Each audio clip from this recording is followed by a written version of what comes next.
Sejarah iman gereja. Pada zaman para rasul, kekristenan tersebar seiring penyebaran orang Yahudi sejak masa pembuangan Babel.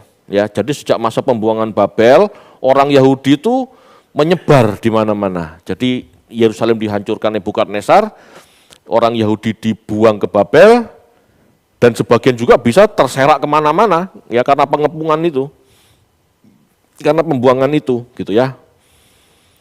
Jika di tanah Yudea dan sekitarnya, orang Yahudi sekitar 1 juta jiwa, maka orang Yahudi di luar wilayah Yudea bisa mencapai 6 juta jiwa. Jadi orang Yahudi yang di dalam kota Yerusalem dan yang di luar kota Yerusalem, itu banyak yang di luar kota. Ya. Ada di Mesir, ada di Persia, ada di Babel, ada di Arab, ada di Asia Kecil, ada di Yunani, banyak ya. Jadi dengan penyebaran seperti itu, pada saat peristiwa Pentakosta, banyak orang yang kembali dari Yerusalem dengan pengalaman rohani yang baru. Karena mendengar para rasul berbicara dengan bahasa mereka.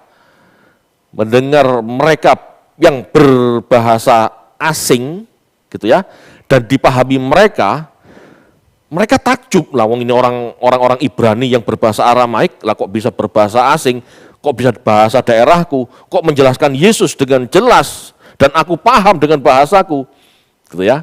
Maka semenjak itu mereka pulang kembali ke kampungnya, ke rumahnya yang di luar Yerusalem, dengan memberitakan hal-hal baru itu, gitu ya.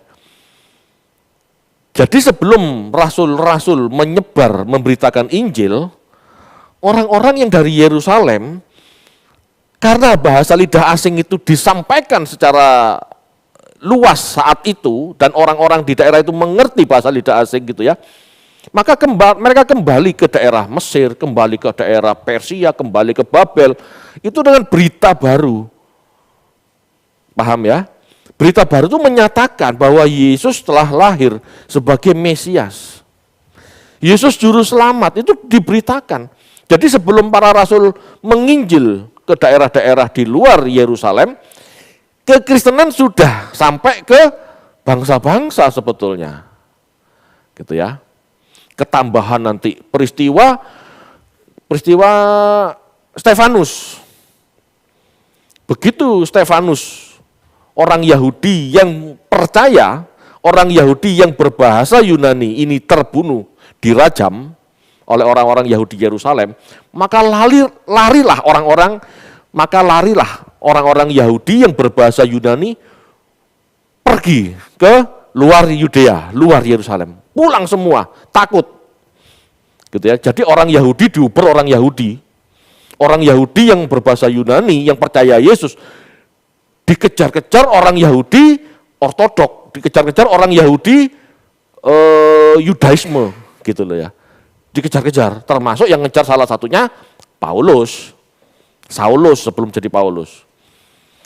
Jadi dengan lari ke berbagai daerah, lari pergi pulang masing-masing, orang di daerah mereka, orang Yahudi di daerah mereka mendengar pengajaran baru, mendengar pengajaran Yesus, mendengar Injil, ya, mendengar kekristenan, mendengar Yudaisme versi baru. Nah, istilahnya belum Kristen kan? Ya.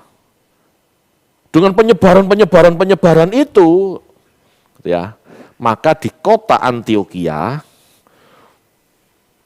muncul sebutan bagi mereka yang memeluk Yudaisme versi baru ini, memeluk keyakinan bahwa Yesus adalah Mesias, disebut sebagai Kristen. Ya, ini belum para rasul menyebar, gitu ya.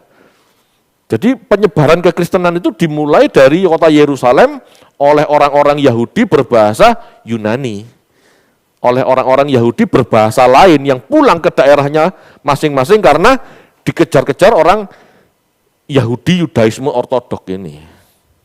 Nah, itu kejadiannya. Ya, jadi kekristenan menyebar. Jadi seperti kita pelajari sebelumnya, kekristenan sejak zaman pencurahan Roh Kudus di Yerusalem sampai saat Stefanus dibunuh telah menjadi ajaran baru yang berkembang dibawa oleh peziarah Yahudi dari luar Yerusalem saat berziarah ke Bait Allah. Kemudian pulang ke daerah masing-masing gitu ya. Dilanjutkan kemudian penyiaran Injil yang dilakukan secara gencar oleh Rasul Paulus setelah Rasul Paulus bertobat. Ya, jadi Rasul Paulus setelah mendapat penglihatan ya pada saat perjalanan ke Damsyik, siapakah engkau? Akulah yang kau aniaya.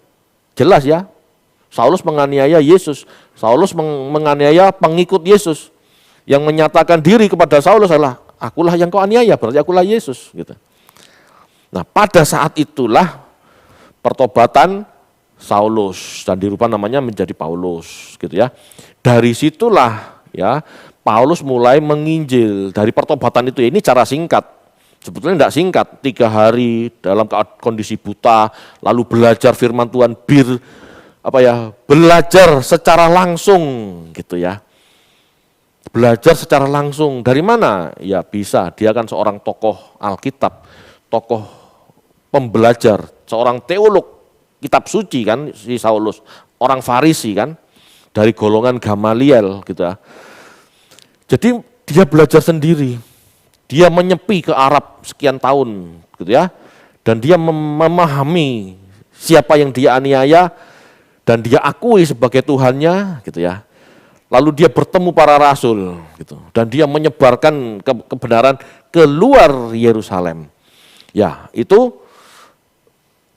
step kedua. Jadi step pertama penyebaran Injil dari orang Yahudi berbahasa Yunani atau berbahasa asing yang pulang ke daerahnya masing-masing karena dikejar-kejar orang Yahudi ortodok.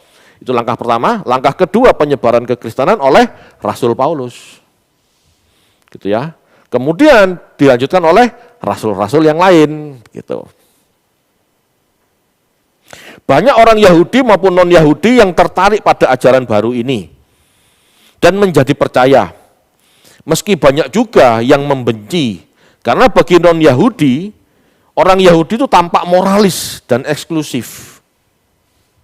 Moralis dan eksklusif. Ya, kita jangan jadi seperti itu ya. Kita memang punya kelompok untuk bertumbuh bersama, tetapi jangan eksklusif. Kita harus bisa merangkul saudara-saudara seiman maupun saudara-saudara sesama manusia. Ya, tidak boleh eksklusif. Meskipun ya kita punya kelompok di mana kita harus bertumbuh bersama di situ, harus melekat gitu ya. Dan jangan moralis, hi dosa, hi pendosa, kamu berdosa, aku tidak, jangan seperti itu. Sekali lagi di gereja ini sudah ditekankan, koreksi diri masing-masing, enggak usah ngoreksi orang lain. Biar yang mengoreksi orang lain itu Tuhan sendiri melalui firman Tuhan yang diberitakan, cukup. Enggak perlu Anda, saya mengoreksi orang lain itu enggak perlu. Kecuali memang ditegur Tuhan, disuruh Tuhan. Jika tidak, tidak. Ya, biar firman Tuhan melalui mimbar yang diberitakan itulah teguran. Ya, makanya kalau mereka tidak serius dengarkan firman Tuhan, ya mereka tidak akan pernah tertegur. Nah kalau tertegur gimana Pak?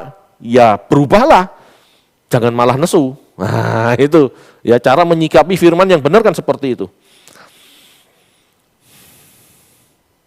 Saat itu Yahudi dan kekristenan masih sulit dibedakan. Ya masih sulit dibedakan. Sekali lagi di dalam keyahudian itu ada berbagai macam sekte, ada Farisi, Saduki, Eseni, Selot, gitu ya, macam-macam. Termasuk kekristenan, Nasrani itu masih satu, gitu ya, masih satu grup Yudaisme. Namun, ya, setelah Konsili Yerusalem di Kisah Para Rasul 15 dan terutama setelah hancurnya Yerusalem, jadi Kisah Para Rasul 15 sekitar tahun 50-an. Dan terutama setelah hancurnya Yerusalem tahun 70-an. Jadi tahun 50 sampai tahun 70 itu titik penting ya bagi kekristenan, di mana kekristenan terpisah dari Yudaisme. Ya. Orang Kristen meninggalkan Yerusalem karena tidak sependapat dengan golongan lain. Kekristenan semakin tampak berbeda dari Yudaisme. Ya, jadi titik pentingnya di situ. Ajaran para rasul dan fakta di lapangan membuktikan bahwa Yerusalem, Bait Allah dan hukum Taurat ya, setelah hadir, mati dan bangkitnya Yesus tidak lagi terlalu penting bagi iman Kristen. Bagi Yudaisme, Yerusalem, Bait Allah, hukum Taurat itu sangat penting. Itu pusat Yudaisme. Tetapi bagi kekristenan yang melihat Yerusalem hancur, Bait Allah hancur, gitu ya, dan tidak bisa lagi melakukan ritual hukum Taurat karena kehancuran Yerusalem, kekristenan melihat pusat kebenaran Tuhan bukan lagi kota Yerusalem, physically Bait Allah, maupun hukum Taurat. Tetapi yang menjadi pusat kekristenan adalah Yesus. Kematian Yesus, kebangkitannya, dan kenaikannya ke surga. Itu pusat kekristenan. Orang Yudaisme yang percaya Yesus berpikir, kalau Yerusalem kota Allah, kalau Bait Allah adalah tahta Allah, tidak mungkin dihancurkan. Tidak mungkin. Tetapi orang Kristen mikir, kalau Allah marah, Allah tidak cocok, Allah tidak sependapat, bahkan Allah jijik, Allah benci sama tingkah pola orang Yahudi gitu ya. Seperti yang diutarakan oleh Nabi Amos, ya Yerusalem akan dihancurkan. Orang Kristen berpikir, karena engkau menolak Yesus anak Allah, engkau dihancurkan. Orang Kristen berpikir, kalau Bait Allah benar-benar tahta Allah, tidak mungkin dihancurkan. Kalau dihancurkan, berarti bukan tahta Allah. Mulai saat itu orang Kristen berpikir, yang namanya tahta Allah adalah Tuhan Yesus. Adalah tubuh kita, di mana ajaran Tuhan Yesus ada di dalam batin kita. Itulah Bait Allah yang benar. Itu. Jadi sudah berubah, pola pikirnya sudah menyimpang. Sejak zamannya Yesus sudah sebetulnya sudah berbeda kan. Tetapi mereka masih galau gitu ya, masih galau, masih bingung. Tetapi setelah kehancuran Yerusalem ini semakin tegas, iya, yang aku ikuti benar. Apalagi pada saat penyerangan Jenderal Titus. Tuhan Yesus pernah bernubuat, kota ini akan menjadi sunyi. Kalau hal itu terjadi, kalau masa itu terjadi, kamu larilah ke gunung. Nah gitu. Itu kan pesannya Tuhan Yesus. Jadi pada tahun 70 Jenderal Titus mengepung Yerusalem, orang Kristen, orang Yahudi yang percaya Yesus tidak mau ikut-ikutan perang. Kenapa? Tuhan Yesus memerintahkan kepada orang-orang Kristen saat itu, larilah ke gunung. Nah, jadi hancurlah Yerusalem. Matilah orang-orang Yudaisme yang kekeh, yang kolot-kolot itu, gitulah ya. Mati. Sehingga orang Kristen dibenci tambah sama saudaranya, gitu ya. Sama orang-orang Yahudi dibenci, orang Kristen pengkhianat. Padahal bukan pengkhianat. Orang Kristen saat itu lebih percaya kepada Tuhan Yesus. Mungkin pernah dikasih tahu kok. Dan kamu diberitahu tidak mau kok, kamu ngotot tetap menegakkan kerajaan Daud. Padahal Tuhan Yesus jelas, kerajaan Daud tidak akan dipulihkan di Yerusalem ini, tapi di Yerusalem baru. Maksudnya kerajaan Daud itu kerajaan kekal, bukan kerajaan physically. Orang Kristen sudah tahu saat itu, sudah. Nah, ya terjadi pemisahan itu.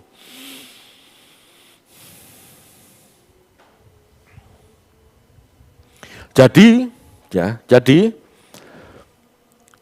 Yerusalem, Bait Allah, Torah sudah tidak lagi terlalu penting bagi iman Kristen. Khususnya apabila kita mendengar ajaran Paulus. Kalau kita mendengar ajaran Paulus, ya sudah benar-benar tidak penting. Segala sesuatu yang ritualis itu tidak penting. Segala sesuatu yang physically itu tidak penting. Ya. Kita baca ya coba, Galatia. Ini saya belum siapkan, tapi penting.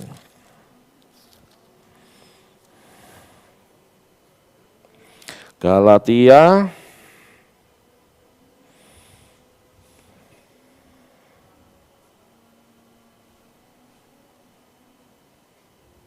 4 ayat 25 dan 26.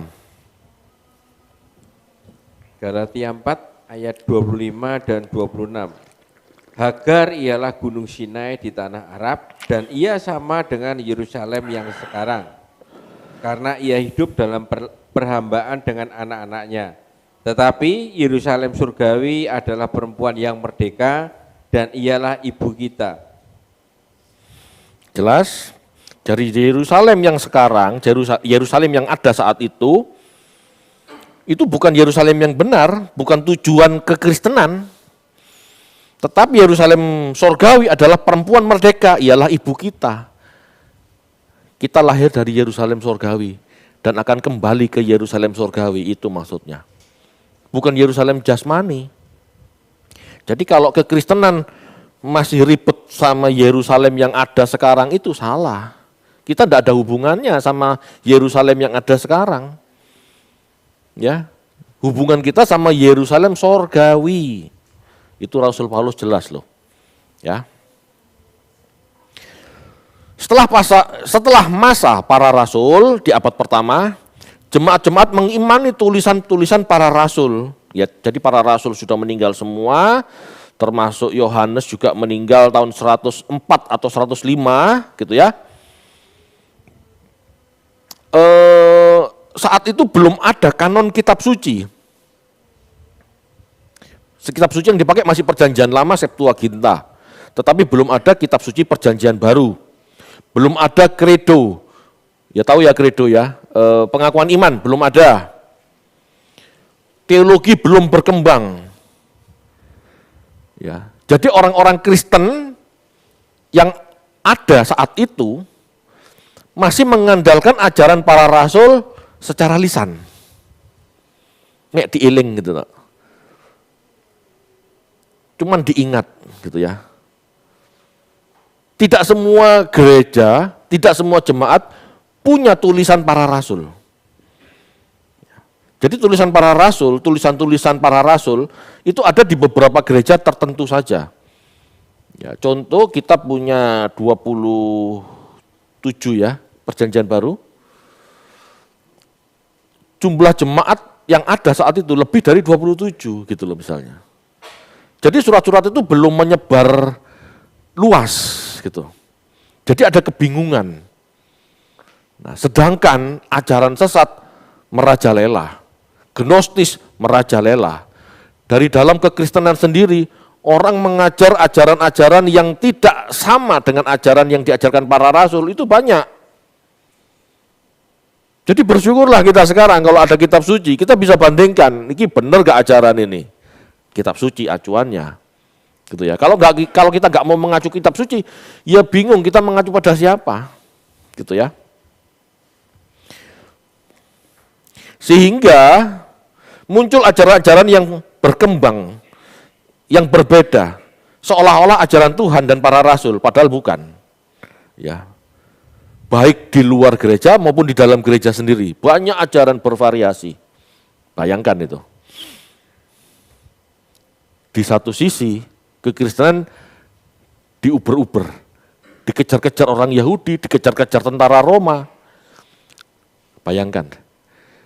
Lalu jemaat ngimani sopo, mengimani siapa, dan mengimani apa? Ayo. Betapa rumit enggak? Dikejar-kejar Yahudi, dianggap sekte bidat, sekte sesat, dikejar-kejar tentara Roma karena nggak mau menyembah kaisar, karena dia yakin Yesus Tuhannya, tetapi di dalam gereja sendiri masih ribut, Yesus itu siapa? Yesus itu Allah, anak Allah, manusia biasa, ribut pasti. Ayo. Sedangkan dia di ujung pedang. Aku mengimani gimana caranya loh, ayo. Bayangkan crowdednya iman saat itu. Ya. Gnostik berkembang di wilayah kekaisaran Roma termasuk Asia Kecil maupun Alexandria dan wilayah lain. Tokoh Yahudi yang meyakini perjanjian lama adalah jawaban bagi filsafat Yunani. Ya, tokoh Yahudi yang meyakini perjanjian lama adalah jawaban bagi filsafat Yunani adalah Philo yang menjelaskan bahwa logos adalah ciptaan Allah yang awal dan sempurna untuk menciptakan dunia ini. Ada gnostik. Ada orang Yahudi yang berusaha menjembatani antara Yudaisme dan filsafat Yunani. Philo namanya. Menjelaskan logos itu siapa. Enggak seperti ajarannya logosnya Yohanes ya. Ajaran logosnya Philo menurut filsafat Yunani. Bingung loh.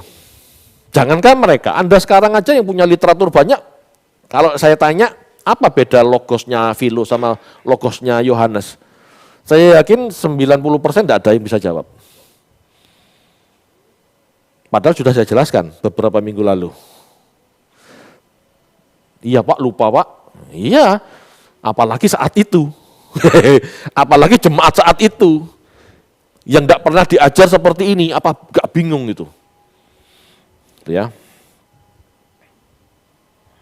Disinilah orang-orang Kristen mulai berpikir serius. Siapakah sebenarnya Yesus yang mereka teladani?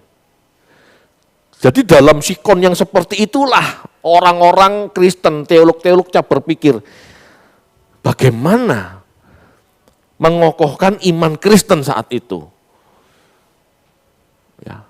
Surat-surat belum tersebar luas. Sekte sesat bidat tersebar luas. Kita harus mempertahankan iman di hadapan orang Yahudi dan di hadapan tentara Roma. Nyawa taruhannya. Lalu aku mempercayai siapa? Lalu aku mempercayai yang bagaimana? Ngerti maksudnya? Aku ini mempercayai siapa dan mempercayai yang bagaimana? Ayo. Saya ngomong begini supaya apa sih? Supaya kita bersyukur ada kitab suci. Supaya kita bisa bersyukur dan mau baca Alkitab. Zaman dulu tuh orang bingung taruhannya nyawa, tapi gak ngerti mempertahankan iman yang seperti apa yang seharusnya. Ayo. Jangan dianggap gampang zaman itu. Sekarang Anda berani mati Yesus Tuhan itu wajar karena sudah mengerti. Zaman itu Yesus itu siapa ya? Para teolog, para uskup aja masih bingung itu. Masih terjadi pertentangan antara teolog satu dengan teolog lain. Yesus anak Allah, sehakikat Allah. Yang teolog yang lain ngomong, Yesus bukan Allah tapi ciptaan yang mulia. Waduh. Yang satu ngomong Yesus cuma nabi. Ayo, yang mana yang mau dipegang? Tidak mudah Bapak Ibu. Ya. Disinilah orang-orang Kristen mulai berpikir serius, siapakah sebenarnya Yesus yang mereka teladani? Dogma atau doktrin dalam kekristenan berproses seiring tafsiran orang-orang Kristen sendiri. Bahkan tokoh-tokoh gereja yang berbeda pendapat. Jadi saat itu mulai mereka berpikir, tokoh-tokoh gereja mulai berpikir, ya, presbiteros, episkopos mulai mikir, gitu ya. Nah, yang paling unik dalam kekristenan adalah ide-ide tentang Kristus dan Tritunggal.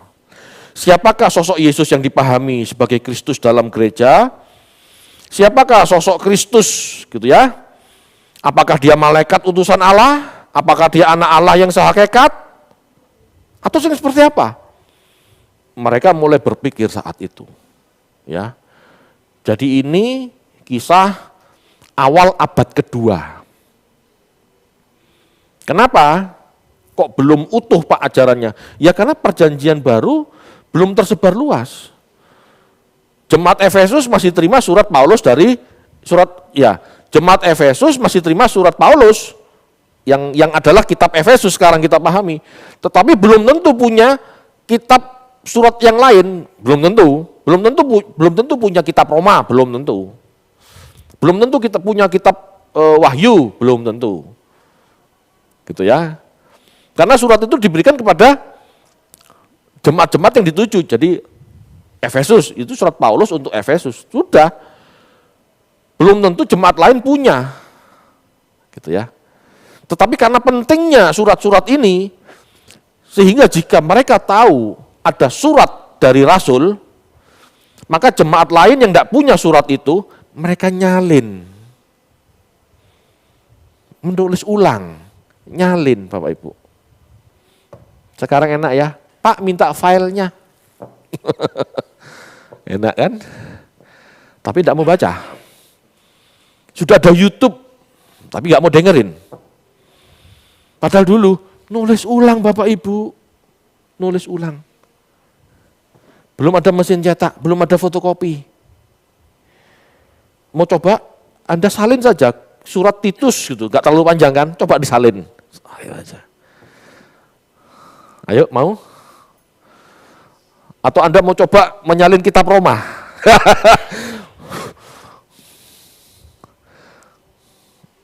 Jadi kalau Anda disuruh baca, yang rela, yang sukacita, ya mau tinggal baca aja loh. Oke. Saat itu mulai muncul pemahaman-pemahaman yang berbagai macam. Ya. Bahkan dianggap menyimpang dalam kekristenan saat itu. Ya, beberapa di antaranya, sebetulnya banyak ya, lebih dari 3. Cuman saya munculkan 3 yang berkembang di abad kedua. Abad kedua itu berarti tahun 105 ke atas sampai 200 gitu ya. Yang pertama, Marcionisme. Sekitar tahun 140 Masehi muncul di pesisir Laut Hitam. Sebuah paham yang membedakan Allah pencipta dan Allah penyelamat. Bagi Marcion, Allah pencipta di perjanjian lama adalah Allah yang kejam dan bukan Allah di perjanjian baru. Jadi Marcion itu berpikir perjanjian lama dan perjanjian baru itu Allahnya beda. Kalau Allah pencipta itu kejam, Allah perjanjian baru penuh kasih gitu. Ya. Meskipun bukan seorang pencari pengetahuan atau seorang gnostis gitu ya. Marcion meyakini keselamatan oleh iman kepada Yesus. Dia percaya keselamatan, percaya pada Yesus. Namun dia percaya Yesus memakai tubuh maya. Loh. Percaya Yesus Tuhanku. Tapi dia bukan manusia, dia pakai tubuh maya.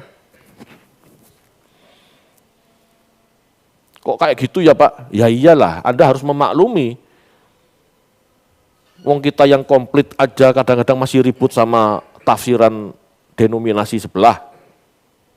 Apalagi saat itu belum ada penjelasan, belum ada perjanjian baru secara utuh, gitu ya. Marcion berusaha menyusun kitab sucinya, menolak perjanjian lama dan menyusun kitab sucinya sendiri. Marcion hanya menerima kitab Lukas serta sebagian surat Paulus. Jadi selain memang belum tersebar luas, Marcion sendiri pilih-pilih, dia menolak perjanjian lama karena dianggap itu Allah yang kejam. Dia ambil kitab Lukas. Kitab Lukas kan cukup komplit ya tentang sejarah, tentang kelahiran Yesus sampai kisah para rasul kan sudah ada, gitu ya. Jadi dia ambil itu. Gitu. Ini Marcion. Lalu yang kedua, Montanisme. Montanisme berkembang di Asia Kecil tahun 160 Masehi. Ya. Sebuah paham yang mengkritik gereja karena telah suam-suam atau kehilangan kesucian dan kuasa Roh Kudus. Namun masalahnya Montanus pendiri gerakan ini disertai 2 nabiahnya, jadi nabi cewek gitu ya, namanya Priscilla dan Maximilla, mengajarkan bahasa roh dan beraktesi, ya, berarketis gitu ya, sampai tidak sadar. Ya, ini Montanis. Montanis mengajarkan bahasa roh, bukan bahasa lidah ya, bahasa roh. Dan berektasi sampai tak sadar. Mereka yakin ada pewahyuan baru. Jadi tidak terbatas pada surat-surat para rasul saja. Gitu ya. Mereka meyakini Tuhan Yesus segera datang, sehingga semua dianjurkan menanggalkan segala ikatan di bumi. Hal ini berdampak pada orang percaya yang berhenti bekerja, berhenti berkarya di dunia, karena merasa Tuhan Yesus mau segera datang.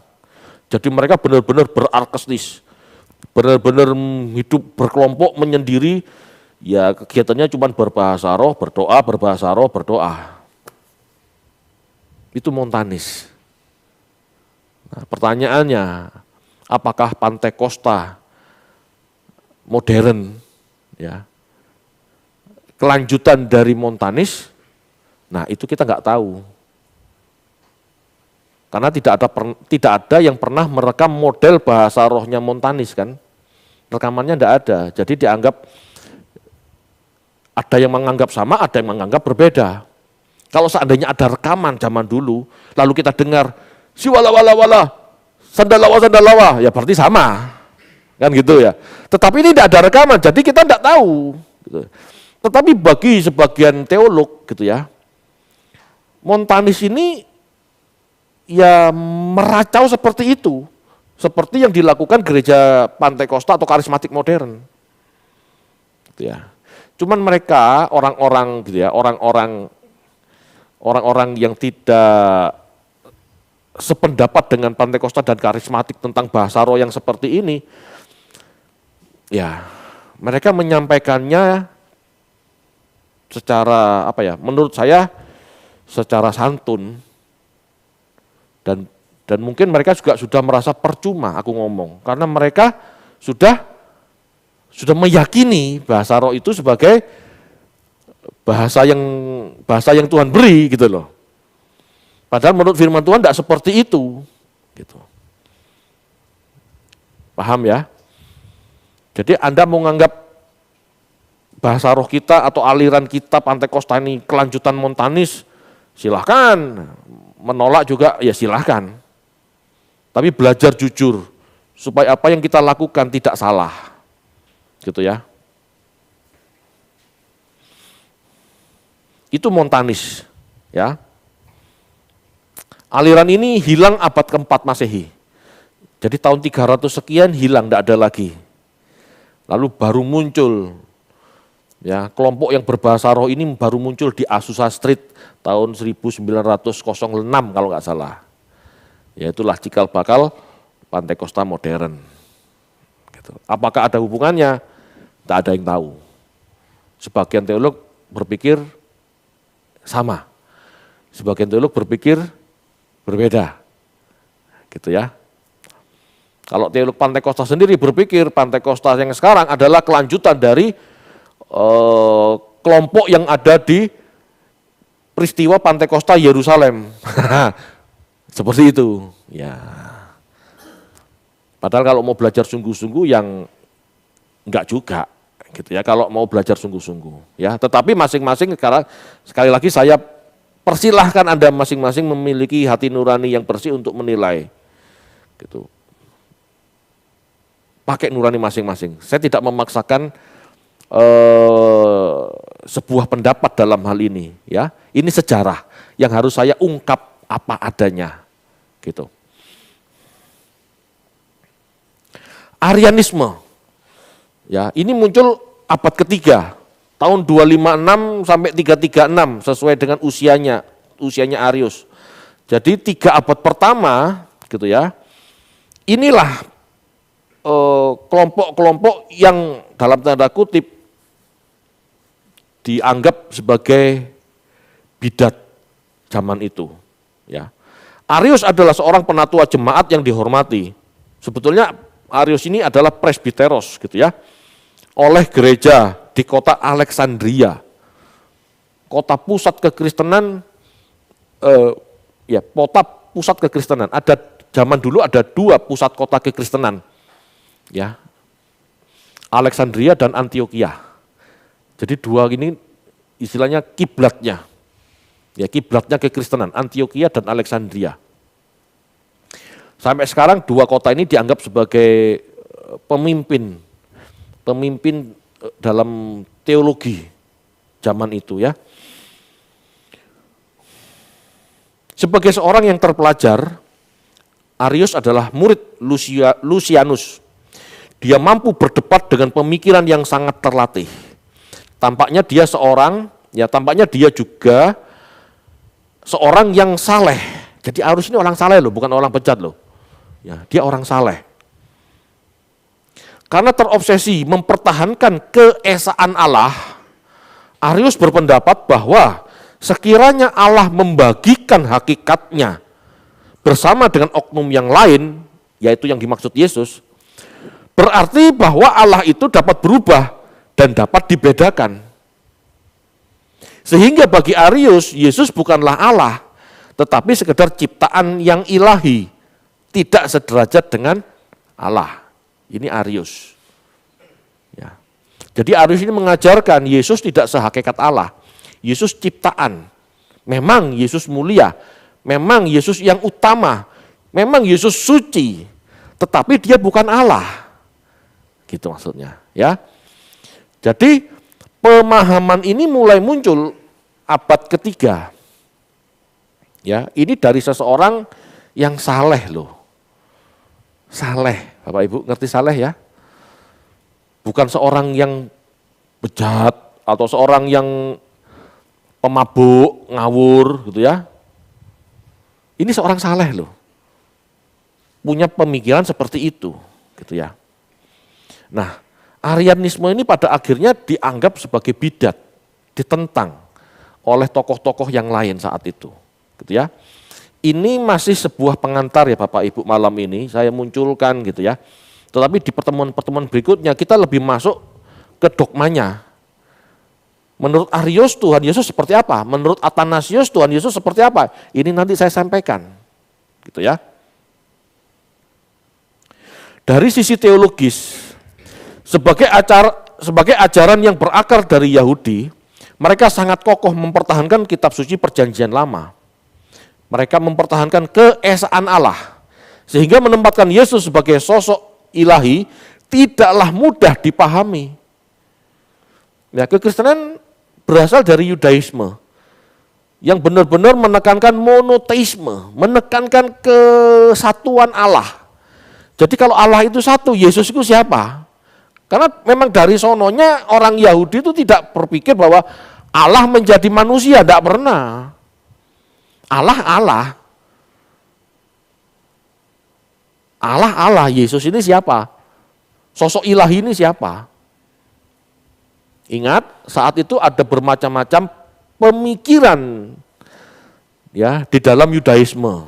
Ada yang berpikir Allah itu ya Allah dan firman-Nya itu sekedar kata-kata, sekedar ucapan, sekedar hikmat. Ide-ide tidak mewujud. Tetapi ada sebagian Yahudi yang membaca kitab suci juga melihat adanya personifikasi. Di Amsal 8 ayat 22, di kitab Sirak gitu ya, hikmat dianggap sebagai personifikasi. Ada yang berpikir gitu ya, orang Yahudi ada yang berpikir bahwa di samping Allah yang esa itu ada hikmatnya, ada personifikasi hikmatnya. Hikmatnya mewujud. Berarti ini dianggap sebagai anak Allah. Berarti dua, bukan satu. Tidak satu, karena asal usulnya dari Allah sendiri. Kan gitu, paham ya? Ya paham, tidak paham, terima aja. Karena memang rumit. Jadi di saat itu orang-orang Yahudi sendiri bingung melihat Yesus ini siapa, gitu loh. Tapi dari situlah kita memang terpecah. Jadi orang-orang Yudaisme ortodok meyakini Allah itu satu. Firman ya firman, bukan berarti mewujud. Nah, sedangkan orang Yahudi yang lain percaya bahwa Yesus adalah pribadi Sang Firman, wujud Sang Firman. Ya, Yesus adalah inkarnasi Sang Firman, gitu loh. Jadi ada dua beda pendapat, gitu. Dan memang akhirnya kekristenan terpisah dari Yahudi yang meyakini Firman itu mewujud disebut Kristen. Yang tidak meyakini firman itu mewujud, itu Yahudi Ortodoks sampai sekarang. Allah itu satu ya satu, bukan kesatuan. Orang Kristen satu tapi tiga, tiga tapi satu. Karena apa? Karena mewujud. Roh Kudus mewujud, dianggap pribadi. Paham ya? Jadi kita berpisah dari Yudaisme ini karena memang berbeda teologi Bapak Ibu. Berbeda konsep. Gitu ya. Nggak bisa disatu-satukan. Faktanya sudah terpisah, ya sudah. Relakan saja terpisah. Gitu ya. Kalau kita ikut-ikutan pola pikir Yahudi ya jadinya kita Yahudi, sekalian aja proselit. Sekalian. Sekalian aja, tidak usah makan babi, sekalian aja disunat. Sekalian. Paham ya maksudnya ya? Jadi memang berbeda, tidak bisa dipaksakan. Gitu ya. Bapak-bapak gereja dan murid para rasul gitu ya, penerusnya mulai tersadar untuk memiliki ahli teologi sebagai pembela iman. Ya. Berpikir harus mulai ada pengakuan iman. Mereka mulai berpikir harus ada kitab suci yang diakui bersama atau yang disebut kanon. Mereka mulai berpikir. Maka mulai saat itu, abad kedua ya, muncullah pembela-pembela iman seperti Justinus Martir, muncullah Tertullianus, muncullah Clement dari Alexandria, bukan Clement dari Banyuwangi, muncullah Origenes. Mereka itulah tokoh-tokoh gereja saat itu. Mereka lah yang memikirkan, mensistematikakan apa yang mereka baca, perjanjian baru yang mereka baca, mereka yang mensistematikakan. Termasuk Tertullianus. Tertullianus ini yang menciptakan konsep una substantia tres personae. Satu substansinya, tiga pribadinya. Itu Tertullianus. Di Alkitab tidak ada. Una substantia tres personae tidak ada di Alkitab. Tetapi Tritunggal, satu substansi, tiga pribadi itu dari Tertullianus, muncul abad kedua. Gitu. Jadi mulai disistematika. Ya. Selain itu terbentuk pula pengakuan iman. Pengakuan iman rasuli, pengakuan iman tertua ditulis oleh Irenaeus dan Tertullianus tahun 170 sampai 200 Masehi.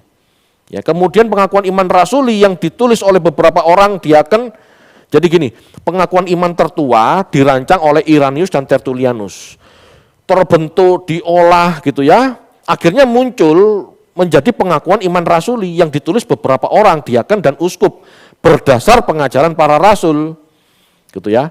Lalu pengakuan iman rasuli ini disahkan, dikembangkan, disahkan di Konsili Nisea tahun 325, ya, telah digunakan dalam liturgi barat tahun 340. Ya, jadi pengakuan iman rasuli itu pengakuan iman pendek, pengakuan iman panjangnya pengakuan iman Nisea. Ya, kalau bisa dicarikan tolong pengakuan iman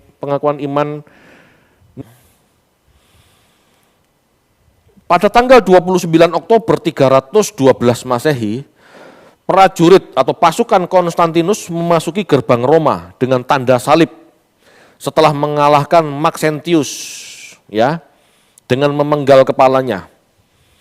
Jadi saat itu Konstantinus menjadi kaisar Roma. Tahun 313, Kaisar Konstantin mengeluarkan edik Milan yang menyatakan kebebasan beragama termasuk orang Kristen. Jadi tahun 313 orang Kristen sudah tidak dikejar-kejar lagi secara legal. Tetapi secara fakta setelah Konstantinus masih ada kaisar-kaisar yang mengejar-ngejar orang Kristen, ya, menganiaya orang Kristen masih ada. Meskipun Konstantin menyatakan kebebasan beragama, mengeluarkan edik Milan, namun Konstantin saat itu tidak serta-merta memeluk kekristenan sampai menjelang kematiannya tahun 336. Jadi 313 meskipun dia melegalkan kekristenan, dia tetap memasang simbol dewa matahari, ya, Sol Invictus, dan tetap sebagai imam besarnya, Pontifex Maximus. Jadi Kaisar Konstantin itu jangan dianggap bertobat loh. Kaisar Konstantin tidak pernah bertobat sampai 336, itu pun pengakuan dalam arti konversi saja jadi Kristen gitu loh ya. Belum tentu benar-benar bertobat ngerti teologi, belum tentu. Gitu ya. Jadi Kaisar Konstantin waktu itu berperang dengan tanda salib, dia menang. Ya, akhirnya mengizinkan kekristenan bebas. Bebas untuk hidup di kekaisaran Roma. Dengan mengeluarkan edik Milan, itu aja sudah. Tetapi dia dengan mengeluarkan edik Milan itu bukan berarti dia jadi Kristen, tidak. Dia tetap penyembah dewa matahari, ya, Sol Invictus. Dan dia imam besarnya. Jadi Kaisar Roma saat itu adalah imam besar dewa matahari yang disebut Pontifex Maximus. Ini harus dipahami, ya, supaya orang Kristen tidak salah, gitu ya, bahwa politik, gitu ya, ikut campur dalam perkembangan kekristenan di Kekaisaran Roma. Tokoh-tokoh yang memiliki hubungan baik dengan Konstantin, meskipun dia masih penyembah berhala, gitu ya, penyembah dewa asing, gitu ya, masih kafir, tetapi tokoh-tokoh Kristen yang memiliki hubungan baik dengan Konstantin menganggap Konstantin adalah kesayangan Allah, gitu ya. Konstantin berusaha menyatukan kekaisaran yang terdiri dari berbagai macam suku, bangsa, dan agama dengan cara menyatukan agama. Kekaisaran Roma itu kan luas, mulai dari Nordik ya, Eropa Utara sampai Afrika Utara. Dari Inggris, kepulauan ya, Inggris itu kan terpisah. Dari Inggris sampai Persia, itu kekaisaran Roma itu. Nah, Konstantin punya cita-cita, bagaimana mengokohkan kerajaan ini, kekaisaran ini. Supaya jangan sampai ribut aja. Dia punya ide, jadikan satu agama. Yang dipakai agama Kristen. Karena agama Kristen adalah agama yang tidak terikat suku dan bangsa. Paham ya? Kekristenan tidak melihat suku dan bangsa. Rasul Paulus ngomong, entah Yahudi, entah Yunani, kalau kamu percaya Yesus, ya kamu milih Allah. Ini bisa dijadikan alat politik. Berbeda dengan agama-agama yang lain. Agama Yahudi tidak bisa dijadikan agama kekaisaran, karena orang harus proseli dulu. Agama Zoroaster itu agamanya Persia, mau jadi agama Zoroaster belum tentu mau. Paham ya? Agama dewa orang Eropa Utara tidak bisa, mereka menyembah Thor, menyembah Odin. Ya, belum ada Iron Man. Ya, itu intinya, gitu ya. Lah kalau orang Yunani atau orang Yunani kan menyembah Zeus, tidak mau nyembah Odin. Makanya antara Romawi dan Yunani perang karena dewanya berbeda. Itu. Makanya orang Yahudi, gitu ya, dengan orang Mesir perang karena dewanya beda. Satu nyembah Yahweh, satu nyembah Ra. Tidak bisa. Tapi kekristenan punya kelebihan. Tuhannya satu, Yesus, dan itu untuk segala bangsa. Ini bisa dijadikan kendaraan politik. Paham ya? Ini kalau mau jujur, ini saya ngomong gini ya rodok mikir sebetulnya. Bukan berarti kekristenan itu muncul di zaman itu. Kekristenan sudah ada sejak zaman Yesus, sejak zaman Rasul-Rasul, sejak zaman Paulus sudah ada. Tetapi menjadi lembaga, gitu ya, menjadi agama negara, melembaga, itu zaman itu. Ya. Lanjut, sampai mana tadi? Konstantin sedang berusaha menyatukan kekaisaran Roma dengan yang berdiri dari berbagai suku bangsa dengan cara menyatukannya dengan agama Kristen yang tidak tergantung kesukuan dan sedang berkembang. Ya, Konstantin melihat fanatisme umat Kristen yang tidak mudah goyah. Konstantin sedang merancang agama tunggal dengan satu ajaran yang sama, dengan menyelesaikan perbedaan yang ada mengenai keilahian Yesus. Kekristenan itu bisa diakui suku bangsa, tapi Konstantin melihat kekristenan ini tidak kompak. Satu menganggap Yesus, jelas gereja yang terpecah belah tidak dapat dijadikan alat pemersatu bangsa. Ya, dengan konsili inilah Konstantin menyatukan ajaran. Mula-mula konsili hendak diadakan di kota Nikomedia. Namun karena terjadi gempa, maka konsili dipindah ke Nisea pada tahun 325. Yang akhirnya terbentuk pengakuan iman Nisea, yang akhirnya menutup ajaran Arius. Arius akhirnya kalah dan diasingkan. Namun tidak berarti ajarannya punah. Masih banyak yang sepaham dengan Arius, termasuk adik Konstantinus itu bernama Konstantia, dia penganut ajaran Arius. Jadi pada saat sidang di Nisea, konsili Nisea, mereka bersidang merumuskan Yesus itu seperti apa yang betul. Nah, ya, akhirnya karena tidak ada titik temu, mereka voting. Di dalam voting itu, yang mendukung Athanasius bahwa Yesus sehakikat Allah dan sederajat Allah itu menang. Ya, pihak Arius yang mengatakan Yesus tidak sederajat Allah itu kalah. Yesus makhluk ciptaan itu kalah. Gitu ya. Jadi sejak saat itu ajaran Kristen menyatakan bahwa Yesus sehakikat Allah, sederajat Allah. Sedangkan yang kalah Arius disingkirkan, dianatema gitu. Tetapi bukan berarti penganut ajaran Arius ini lenyap. Karena namanya penganut ajaran, penganut ide-ide, itu kan gak gampang lenyap mau di pikiran masing-masing kok. Wong dia itu keyakinan kok.